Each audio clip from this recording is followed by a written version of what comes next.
Everyone,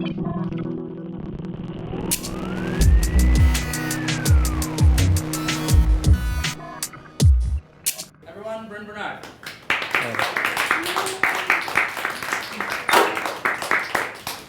Morning. Thanks for having me. I'm an author-illustrator. I was an illustrator for about 25 years and an author-illustrator for the last 10. I'm here in Boston to talk about my book, The Genius of Islam, which came out in 2011. I've talked across the U.S. at about 25 different venues. I talked at the World Trade Center Mosque, the 9/11 Mosque. I've talked at World Affairs Councils, churches, libraries, middle schools, and I've gotten one hostile comment in the entire time. So I've come to the conclusion that Islamophobia is a media-driven phenomenon, because that's not what I've experienced in this. So you might wonder why I wrote this book. When I was in high school, I was an exchange student to Malaysia. I lived with a Muslim family near Singapore. It was an awesome experience. And after 9/11, when a lot of anti-Islamic stuff started coming out in newspapers, I'm not a Muslim, but I felt that it was sort of it was payback time for me for all of the hospitality and friendship I'd gotten in Malaysia. So I proposed to my publisher, Random House, this idea of this book, and they talked to librarians. And librarians said, yes, there's a need for this book in the middle school range, and that's what I write. I write books for. My specialty is nonfiction books for middle school kids. That's my niche. That's my brand. That's how I sell myself.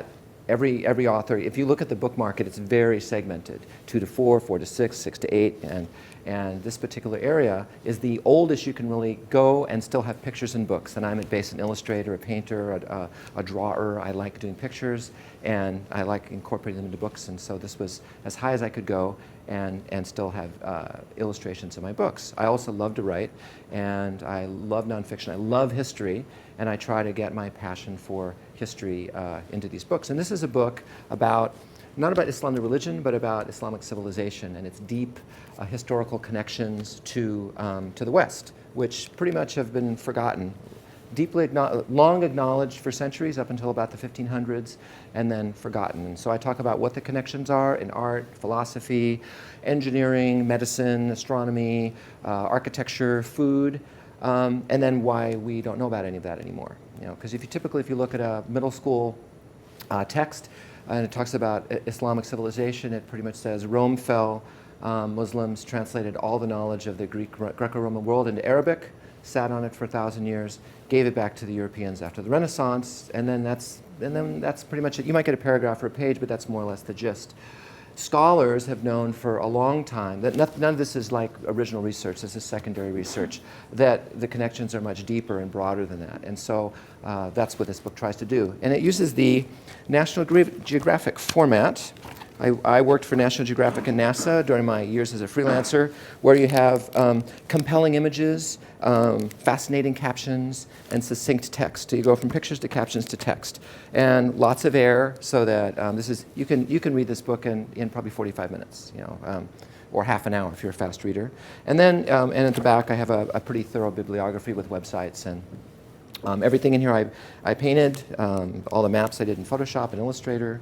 I did the initial layout for this, and then I worked with a designer at Random House to make it. If you wonder why it's so thin, a color picture book like this, for it to sell for under $20, it has to be less than 48 pages. 48 pages or less. Parents don't like to spend more than $20 on a book for their kids.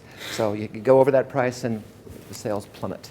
So that's why. So I had to learn to write very succinctly, pack a lot of information into each sentence, but not so much information that it was daunting. The vocabulary has to be at a certain level. The images have to be very accessible. Some of the chapters in this book I wrote 5 and 6 times. When the editor said, "I have no idea what you're talking about. If I don't understand it, a middle schooler isn't going to understand it."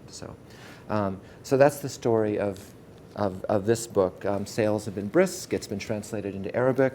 We're looking at it being translated into Malay Indonesian. So it's been probably, of all the books that I've written and illustrated, it's probably been the most successful and had the most impact. Got me here to Boston. So from Kuwait, which is where I'm living now. I've been here for the last year and a half. I want to write other books about the Islamic world. I want to write more books about Islamic history, and all of my experience had been in Southeast Asia. And to have street cred, to really talk about Islam in its fullness, I really needed to spend time in the Middle East. I got an opportunity to teach at the American International School in Kuwait and jumped on it, and so I teach in the International Baccalaureate program there for like I said, the last year and a half. So other books that I've written and illustrated is this book, Outbreak, Plagues That Change History. I did another one, which is Dangerous Planet, Natural Disasters That Change History. You can sort of see a theme here, history and cool, amazing things that happened then. And this is sort of like history's biggest traffic accidents. I don't know if they do it up here in Boston, but I used to live in New Jersey, and when every time there was a traffic accident, they would talk about a gaper delay. The people are going down the freeway going, looking at the accident. So these are like history's biggest gaper delays that just so slow you down, take a look, and that gives me an opportunity to dive in and give you some information so that you can then, because Americans are famously uninterested in history. We're a young, forward-looking country, but they say that those who don't know history are doomed to repeat it. I think Iraq and Afghanistan is a testament to that. So I want people to understand a little more deeply our connections with the past, the ripple effects of the past that are still affecting us now. So I put together a little slideshow just to show you a little more in fuller aspect of my career and sort of how this connects to art education, and then I guess there's time for questions. So one of the things that I do before I go into this is, while I've been living in overseas, and I've done this here, is I do author-illustrator visits. And this is one of the ways that I've taken this, and I'm not just selling the book and getting royalties from the book, but I'm leveraging it into another means of making money, and also getting the word out about my books. International schools, the complex of international schools all over the world, the American international schools, American schools, they all have author visits, author-illustrator visits, typically 2 to 4 a year. They're always looking for new material. So I pitched my idea in a basically about a one-page, if typed out it would be about one-page email that I just mass mailed to schools in Europe and Asia. And I think I sent out about 75 of them, and I got one response from one librarian in Budapest who connected me to another librarian in Warsaw, who connected me to another librarian in Zagreb, who connected me to another librarian in Sofia, and that was my first tour. And then from that, someone heard about me in Helsinki, and then I went to Stockholm, and then I went to the International Librarians Conference this year in Oman, and in each one of those places, more people hear my talks like this, and I have one talk for each of my books. And then I have another talk called Creativity Confidential, which is sort of about the inside story about how I write and illustrate books. And I'm going to show you a couple of images from that just to give you an idea of the sort of the flavor of those kind of talks. And they're typically about an hour long. 50 minutes, 45 minutes gives time for the talk and for questions from students. And I go everywhere from pre-K up to 12th grade, and then also sometimes to college and adult audiences, PTAs, whoever's willing to listen to me. So it's Creativity Confidential, how I developed an author brand.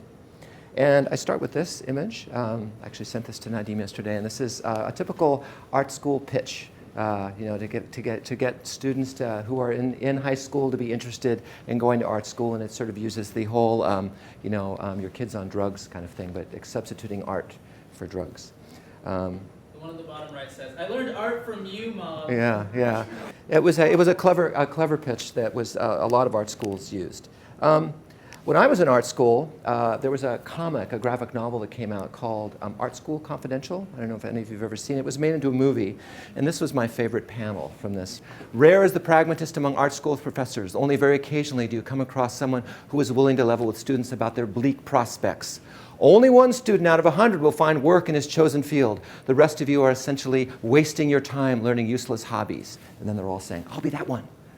That was, I had a pragmatist teacher like that, and he said, if you want to be that one, you've got to be the best at what you do. And so when I got into art school, I was astonished at how much better, I wanted to be an illustrator. I was astonished at how much better everyone at drawing was. I was like the best draftsman in my high school, and I was probably the worst draftsman in Art Center. So I said, well, I've got to practice. So I took Saturday art classes, evening art classes, drew and drew and drew and drew and drew, and by the end, I was in the top tier of people coming out of there. But that was by recognizing a deficit and then fixing it. So there's lots of ways of becoming an artist. You can be like Edgar Degas and have rich parents to support you. You can marry into wealth. You can be miserable and lonely, and like Vincent van Gogh, and then after you die, your paintings can be worth millions. Or you can be like my neighbor in art school, Thomas Kincaid, and the painter of light, who had an erring eye for popular taste. And he was penniless in art school and was worth $600 million when he died last year. I chose to go a sort of different route, and it's and branding myself as a nonfiction illustrator of books for middle schoolers. So Dangerous Planet, Outbreak, and The Genius of Islam are the 3 books that I wrote and illustrated, but to get to that point, I had to do lots of other things. I started out being a science fiction paperback book illustrator. I went into sort of fantasy books. This 3rd book there was a fantasy written by an 80-year-old count from Germany about an 80-year-old count from Germany who goes to the Amazon where he becomes a god that's worshipped by young women. So then I did books for Time Life Books and Space Fairs, all of this. And you can see that the style is pretty consistent through here. It's realistic, representational, painting mostly in oil. And then as time went on, I started incorporating more and more digital imagery into what I did. But I love to paint. And so if I can find any excuse to get people to pay me to paint, then I take it. Then this was Japan's, the Japanese version of The Wizard of Oz, Ginga Tetsudo no Yoru, the Night of the Milky Way Railway. And I did the first English translation of that. Started moving into things with more cultural content. And then these are young adult novels. These are 2 sort of novels of powerful young women. For one, a prehistoric woman, and one sort of the Indiana Jones of the Mayan world. And then an illustrated Genesis. And then here's where I did actually my very first full-color illustrated book, where I was where I was getting to the whole package, the cover, all the color illustrations, the entire, and it was nonfiction. This was a book about an amusement park in Baltimore that used to be a rival to Coney Island that went out of business in World War II and then was taken over by the forest, and now you'd never know there was ever anything there. And then this is a series of books this book here, Gorillas, Gentle Giants of the Forest, is still in print. It's sold about 300,000 copies at about $4 a piece. So I was paid initially about a $5,000 advance for this book, and it's made over, I think, $35,000 in royalties over the years. That was the very first book I did where I had a royalty arrangement. Other books before this, it was all a flat fee. Typically, when you're doing covers for books, you're paid a flat fee. It's a short relationship. You do the art, you give them the art, and that's the end of it. But with an advance against royalties like Gorillas, Gentle Giants of the Forest, it's ongoing as long as the book stays in print. And books like this, parents want their kids to read. It's inexpensive, so there's really no barrier to this staying in print essentially forever. However, I've done 5 of these books, and this one, Tentacles, Tales of the Giant Squid, also has sold very, very well. So that means that I got my advance. The advance was a little higher in this one. It was about $8,000. And within 6 months, that had all been paid back by sales of the book. And now I've probably made about 20, I think, on royalties of that book. So twice a year, I get a check from Random House about this.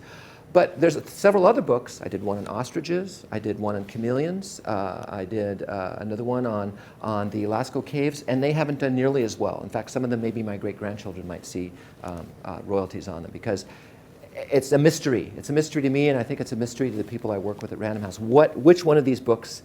Chameleons seems like a great idea. Everybody loves chameleons. Well, not enough to buy books in this.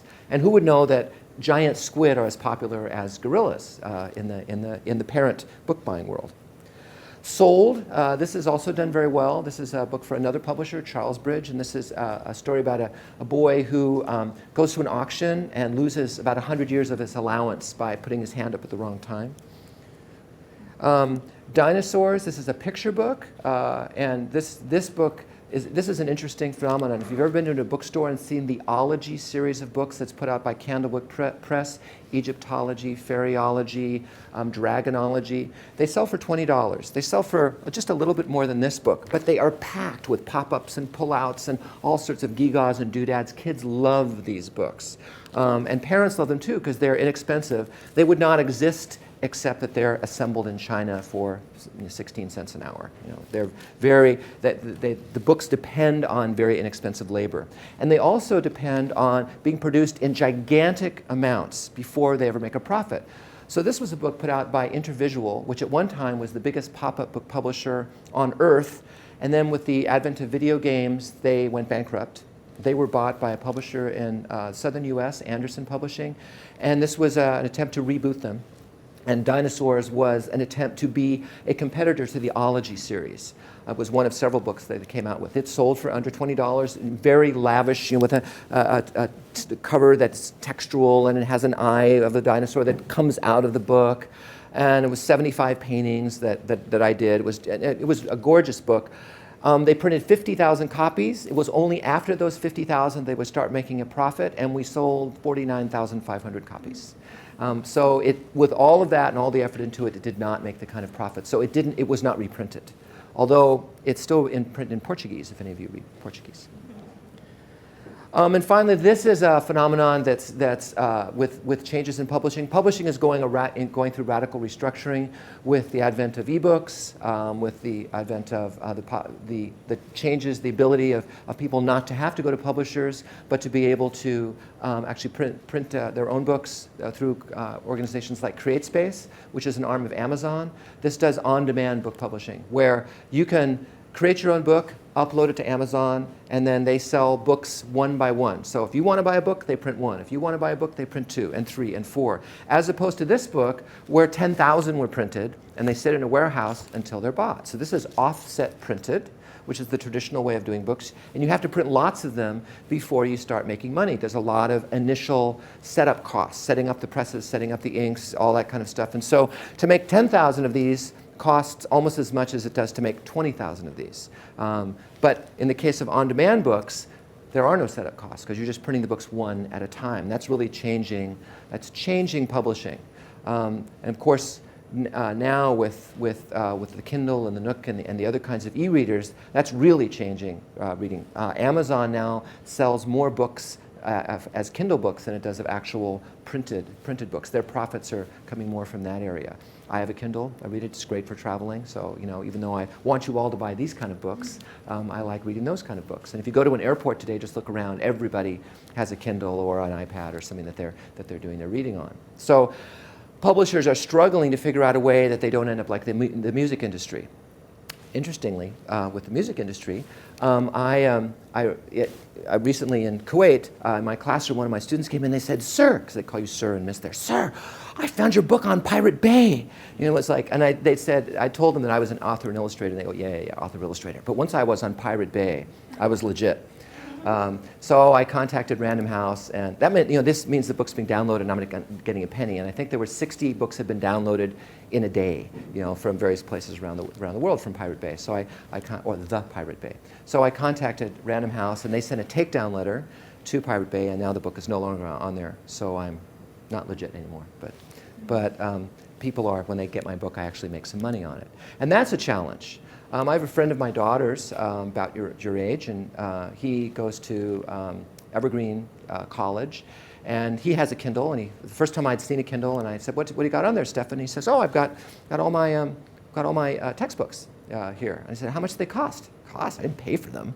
And so he did. He went to 4 years of university, didn't buy a single textbook. They were all downloaded from various hubs elsewhere. And so that, of course, is a challenge to authors, who, especially professors who like to make, you know, the 36th edition of French 1 and the 37th and the 38th, and make you buy those new editions every time. So that's a big change and a challenge to publishers. So it took all of that to get me to get me to this. And so I spent 20 years doing this. I didn't actually realize I wanted to be an author. I wasn't pining to write and illustrate books. But I actually had an art director at Random House who I would come in with my portfolio. I'm sure you've heard what freelance artists do. You go around with your portfolio, I'd knock on the door, show her my work, or I'd email her copies of my stuff. And she said, if you wrote and illustrated a book, you would have more control over your product. You'd be deciding what kind of images you wanted to do. You'd have control of the story. You'd be building yourself not just as a vendor, but as a creator. And so with that, that's why I wrote Dangerous Planet. And I said, well, what kind of book do you think would be you'd get behind? And she says, well, I think disasters are something that would be something that kids would like to read. This art director's name is Isabel Warren Lynch, and so I said, okay, I'm interested in history. How about the history of disasters? And so our book, and I really say it's our book because even though I wrote and illustrated it, I worked very closely with my art director. I worked very closely with an editor, and developed the book from there. It's a cooperative process to write and illustrate a book. So that's my that's sort of the basics of what I do. Do you have any questions? Just give you a I'm sure we will. What is it like working on projects that don't seem like you own them? How is it different from the early ones versus the later ones? Okay. And then how can you accelerate, if indeed your object or your target is getting to the ones where you own the creative process, how do you accelerate that? Oh, early on? Well, yeah. How do you switch from what I did early? As quickly as possible. Well, yeah, as quickly as possible. I think the world of art and commercial art has changed a lot. I really aspired to doing paperback book illustrations. I had teachers at Art Center that were doing this, and I thought that would be a great thing to do. And even though I liked picture books, I didn't really see myself as a writer illustrator initially. But once I got into doing illustrating books, I realized that I really wasn't a good fit for science fiction fantasy paperbacks. It really wasn't me. I have friends who work really well. In fact, one of the very first art directors I talked to, he said, "You should really be in children's books." And I said, "But I want to do science fiction fantasy." He says, "There's something about you that really is better for a younger market." And if I'd listened to him early on, this voice of wisdom, I probably wouldn't have spent the next 10 years continuing doing this other thing, because I've had a lot more success in this world than I did in that world. It was a lot. I was twice a year flying out to New York, going around seeing book publishers. Initially, it would take me about a week to visit all the different book publishers. Make appointments, go visit them. By the time, within 10 years, that had shrunk down to basically 3 buildings that I visited, and many of those publishers had turned into a cubicle in a much larger conglomerate, as there was this giant consolidation. Essentially now there's Penguin, Putnam, and there's and Random House, which there's been merger upon merger upon merger upon merger, and they're owned by big conglomerates too, and that's really changed the nature of just the way publishing works. So for me, to answer your question, I think identifying what you want to do early on, I changed what I wanted to do. And I think that was part of it. But I think listening to voices of people of more experience. The reason I went to Art Center is I got into Pratt, and I got doing communication design, and I got into Art Center to do illustration, and I got into the University of Washington to do a PhD in anthropology, and I didn't know what to do. And so I went to an art director, a designer that I respected, and he said, "What makes you happiest?" And painting and drawing made me happiest. And so he said, "Well, that's really what you should do." So that's why I chose illustration, because I just love the feel of paint, and I love the feel of a pencil in my hand, and it's very therapeutic doing that. And you can just sort of get into the zone where you're just sort of working away there, time just sort of evaporates. And I love that aspect of things. So identifying what you want to do and then following that. I think we always say to students, find your passion, follow your passion. But that's the assumption that there's a passion. My passion I have many passions. I love history, I love art, I love writing, I love travel, I love education, I like teaching. I love being in the classroom and getting the interaction I do with students. So the career that I've sort of evolved kind of combines all of those things. But it took me a while to identify. I mean, I didn't think of myself as a teacher initially. And I went to Southeast Asia. I worked in some ad agencies in Kuala Lumpur and Jakarta right out of art school. And in Jakarta, I had to teach. It was a requirement of my visa. And I discovered, hey, I'm pretty good at this, you know. So, and I went on from there. So that was not something that I went into education doing. Yeah. Before you started illustrating your own books, how would you handle clients that you didn't want to actually like draw specific things for? Oh, you mean like if they're, it's always a negotiation. It's always a negotiation, you know. If you don't, and that kind of goes back to, I think, answering your question, Nadeem, about, you know, when you're working for somebody else. I mean, I recognize I'm going to invest a certain amount of myself. It's a commercial transaction. I'm presenting myself as a product. They're buying the product. They're expecting the work to look something like this. They're not expecting me to do something like Linda Berry, you know, or Tom Tomorrow. You know, they want it to look like this. So I give them what they expect, and but I'll give them a lot of versions of it. There's always a process of thumbnails, sketches, comprehensives, and as we winnow things down so that by the time they get the final product, they know what they're going to get, and ideally it's better than they think they're going to get. Because you're only as good in the freelance world, you're only as good as your last job. You know, so, and if you do something for a client and they're unhappy with it, that will be the last job you do for that client. So, and I had experiences like that where, for whatever reason, I misunderstood what they wanted. And I was told in art school that art directors would rather work with someone who's a middling talent but easy to work with than a brilliant talent who's a prima donna. And so I've made an effort to be agreeable and flexible and, you know, without compromising my values, but give art directors what they want. Now, when I'm in this position where I'm writing and illustrating, there's still a lot of negotiation that goes on. Like, for example, there were chapters that I wanted to put in in the Genius of Islam that I couldn't put in. There just wasn't room. And in this, I really wanted to write a chapter on malaria. Malaria has probably killed more diseases than any disease on earth. I couldn't write it as a story with a beginning and a middle and an end that I could fit into the number of pages I needed here. It's sort of this slow killer. So virtually everything in here is an epidemic that has a start and rising action, climax, falling action. It's a story. And so the book is peculiar in that way. So I've never been in the position of just being an artist on my own where I'm completely in charge of the entire show. I'm always dependent on other people to work with me and make my work better than it could be on my own. And I appreciate the input that I get from my editor, from my art director, from my designer. You know, I did a design for this book and a design for this book that I thought were awesome. You know, I thought this is going to be, no one could do better than this. And my designer came up with these way better than I could have done. I'm a better illustrator than I am a designer, and I realized out of that I should hand this over to people who are better than at what they do than I am. You know, I give them ideas, but then they improve on them. Designer, you mean layout? Yeah, layout. Yeah, So the graphic designer designs the font. You know, there was a decision made early on to have this sans serif font and this font that looks like Ralph Steadman wrote it.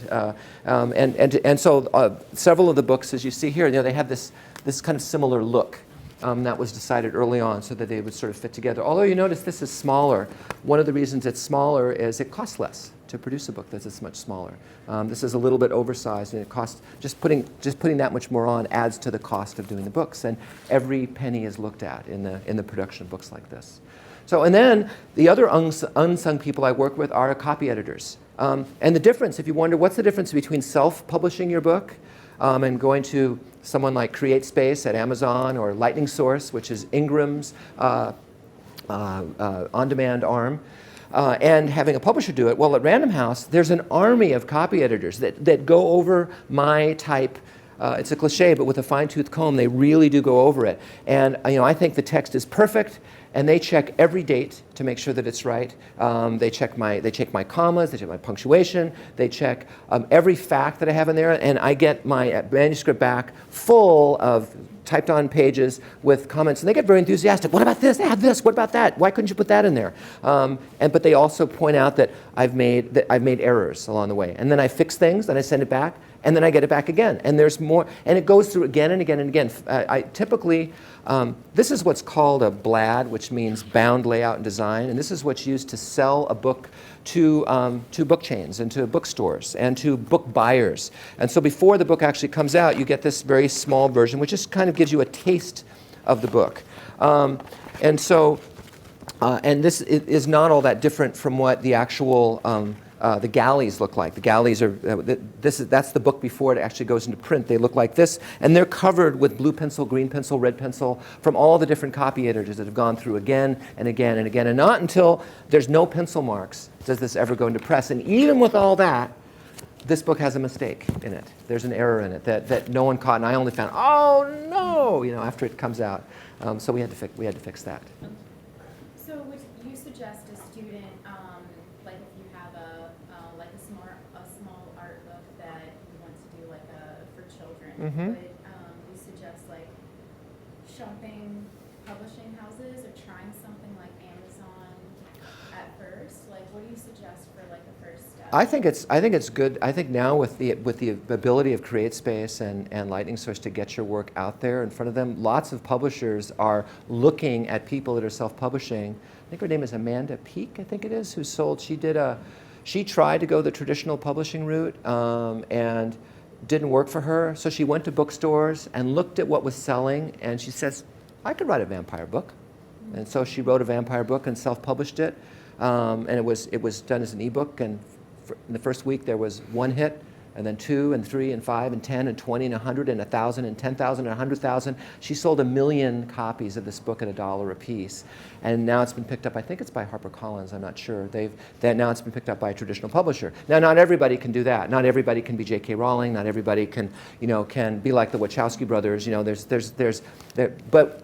think it's disingenuous to use examples of that, of singular phenomena like that as, well, we should all aspire to be like that, because circumstances were right for J.K. Rowling and for her books, and right for Amanda Peak and her books. But I think that getting your book out and seeing what kind of response there is, encouraging people to read it and review it, trying to get some buzz about the book is a good, and then going to publishers and saying, here's my book, and they can actually see what it looks like as a packaged product. It's a lot easier for anyone to imagine what a book is going to sell like if they can actually see it. That's why before it gets to this point, one of the things that I do, as I do on any book, I do 3 chapters.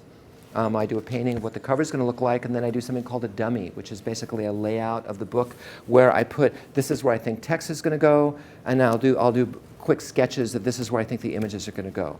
And who knows what the future is going to be if people are actually going to continue reading physical books like this. But more books are being produced today than ever before. The book market keeps expanding despite all of the challenges I just talked about. So I'm hoping I keep writing and illustrating, and I would encourage you to try the fact that we now have this ebook market and this on-demand market. This last book here, that was an on-demand book, and I just illustrated a book.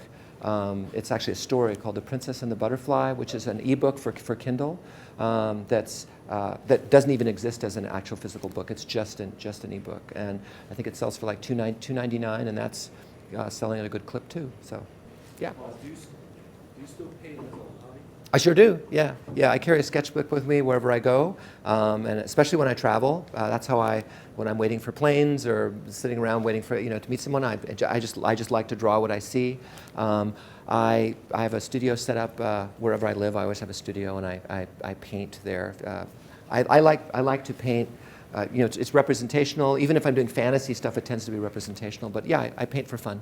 There was a guy who came to Art Center. He was someone like me who came into the classroom, and he was an amazing illustrator. And he asked that question. So what do you do in your own time? He says, I cook. He says, you don't paint? We were horrified. He said, nah, it's a job.